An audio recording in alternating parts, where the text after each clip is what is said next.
Friday evening marks the end of our weekly news update. Thank you for watching Primetime News. I'm Salima Shumwefeleni Masipa. We begin in the Erongo region, where Minister of Fisheries and Marine Resources Derek Claassen launched Namibia's first national plan of action for small-scale fisheries for the period 2022 to 2026 in Swakopmund on Thursday. Our Erongo-based correspondent Isabel Bento compiled our first story. The National Plan of Action for Small-Scale Fisheries is aimed at recognizing the important role the small-scale fisheries sector plays in socio-economic growth and economic transformation. The minister said the National Plan of Action for Small-Scale Fisheries strategies supports small-scale fisheries development and builds resilience for small-scale fishers, the majority of whom happen to be previously disadvantaged riparian and coastal communities, to secure their livelihoods. Claassen said the plan advocates inclusivity, promotes social equity, and provides empowerment opportunities for small-scale fishers by advocating for equitable fisheries resource distribution. The minister emphasized the importance of small-scale fisheries on the food and nutrition security pillar and called upon strategic partners, the private sector, and key stakeholders to support the National Plan of Action for Small-Scale Fisheries, strategic, social, environmental, as well as economic development intent to realize the human dimensions in fisheries management. Small-scale fisheries supports over 280,000 livelihoods countrywide, with approximately 45,000 fishers and traders employed through inland and 1,500 at coastal small-scale fisheries. Small-scale fisheries inland and coastal produce a combined 10,000 metric tons of fish annually at an estimated 257 million Namibian dollars. On to a developing story. Following the passing on of the former SWAPO councillor for the Katutura Central constituency, Ambrosius Kanji, tributes continue to pour in. Maggie Thomas compiled this report. The former member of parliament died Wednesday morning in the Gobabe State Hospital after a short illness. He was 49. Those who worked closely with the late Kanji described him as a go-getter, vigilant, and hard-working man. Namibian ambassador to the United States of America, Margaret Mensah Williams, noted he was a team player and a staunch SWAPO cadre who always put others first. The former SWAPO councillor for Katutura Central was also a National Council member for the Khomas region from 2010 to 2020. At the time, Mensah Williams was the chairperson of the National Council. Mensah Williams told this agency on Thursday if he felt any bill under discussion was not in the form that was addressing the needs of the people, he would speak up against it without any fear or favor, even if he was alone. Another former member of parliament who worked closely with the late Kanji, Benasi Balatani, described him as a vocal and principled man. On to the topical theme of green hydrogen, Presidential Economic Advisor James Munyupe revealed that Namibia will have a single consolidation draft bill by January 2023. The draft will serve as a guide for the governance framework, which will in turn direct and address the implementation of the envisaged green hydrogen industry. Linnea Dishena filed this insert. In an interview with Nampa recently at State House following the World Economic Forum in Davos, Switzerland, Munyupe confirmed that although Namibia does not have a law that speaks directly to the implementation of green hydrogen, the country has existing laws in isolation that address some of the activities under the green hydrogen project. Munyupe said they are working on the first draft bill, which can be expected in January 2023. He added that green hydrogen is an emerging industry being formed, which will require consultations, research, collecting of data, and learning from around the world in an effort to consolidate existing laws, but they are working on it and 90% of the laws actually exist. He noted that by having investors already showing interest in the renewable energy sector, some activities can already be implemented with existing laws, adding that so far, the only law that needs consideration is the synthesizing of ammonia plant, which however can be considered as a potential synthetic fuel already guided by the Petroleum Act. On to conservation matters. Over 180 managers of the community conservancies of Erongo, Kunene, Ochozonjupa and Omaheke regions convened at Otjiwarongo on Thursday to discuss effective conservation in the country. Mulisa Simiasa compiled this report. In his opening remarks, Minister of Environment, Forestry and Tourism, Pwamba Shifeta, said the maladministration of conservation funds must dominate their discussions as his office continues to receive complaints from community members about such funds allegedly being loaned in large sums by some Conservancy Committee members. He said borrowing money from the funds is illegal and criminal cases will be opened in future should someone be caught doing so. He said the 86 community conservancies, 43 community forests, and 2 associations in the country generate millions of dollars per year through trophy hunting, hospitality and tourism activities, as well as game drives and the sale of natural resources from these conservancies.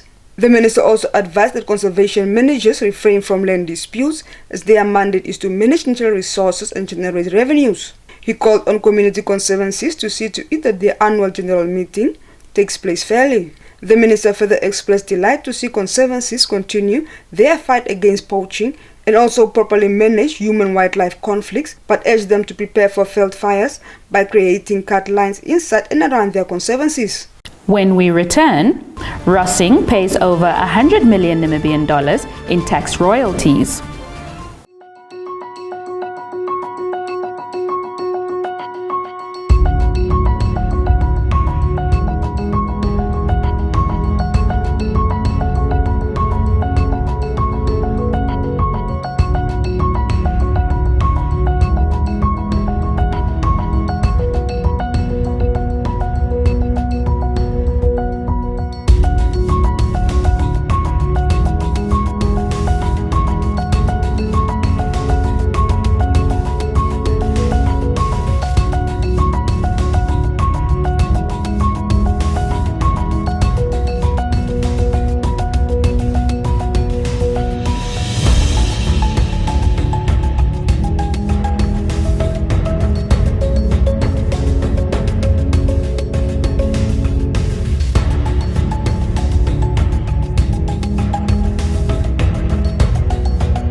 The mining sector headlines the primetime business segment tonight.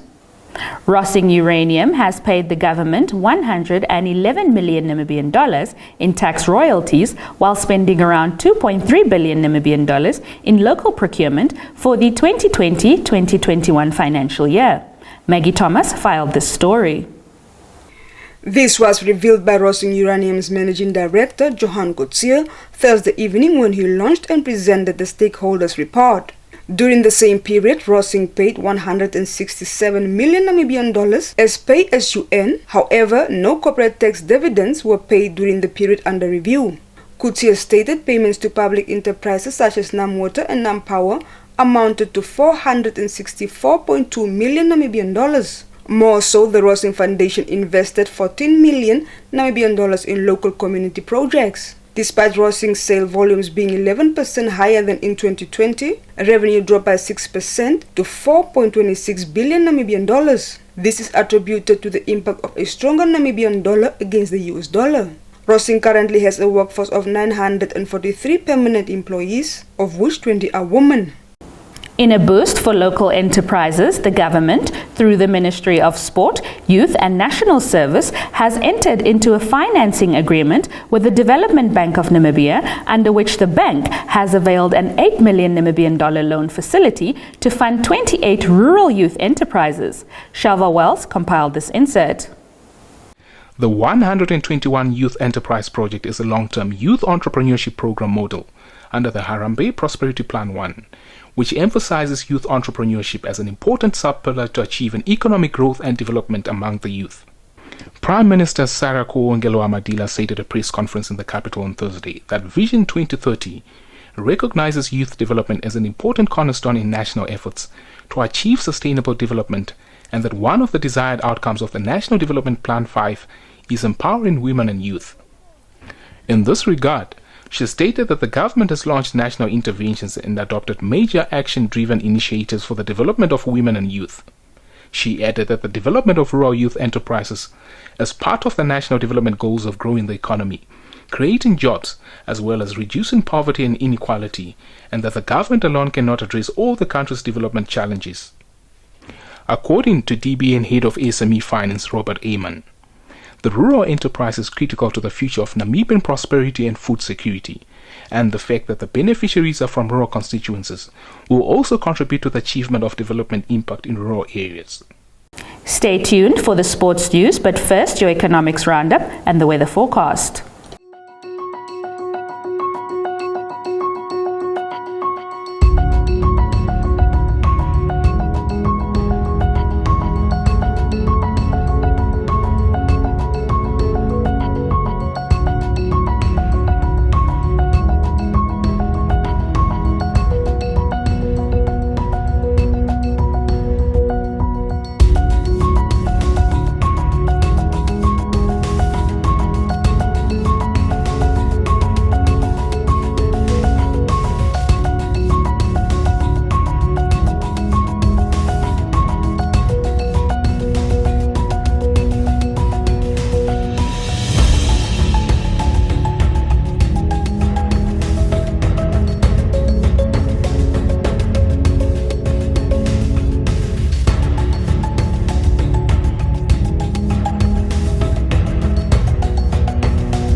The gentlemen's game headlines the sports segment tonight.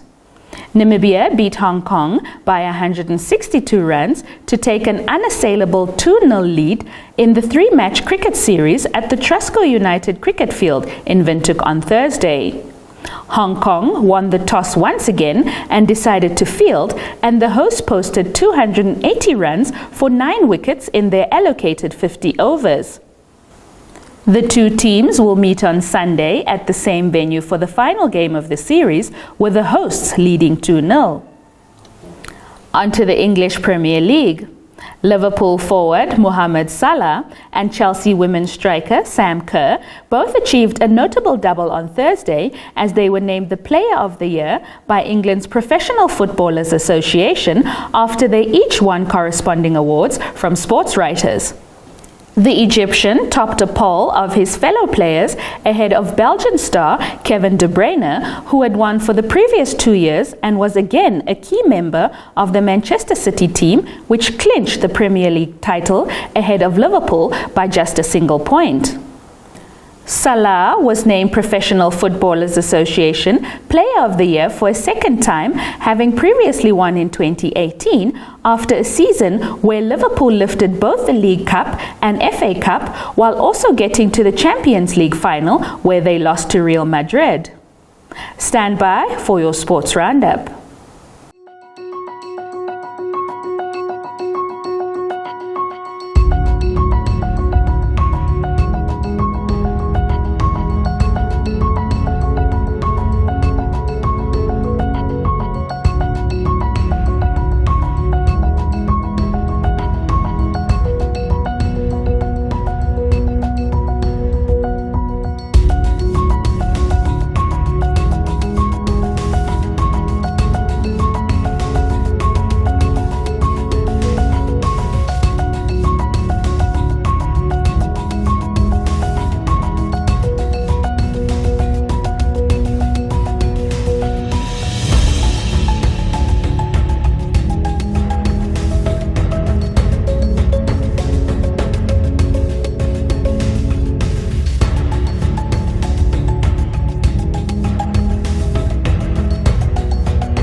That's where we end off for this week. Many thanks for tuning in. If you're new to this channel, please subscribe, like, share, and press the notifications bell to stay posted on the latest happenings locally and globally.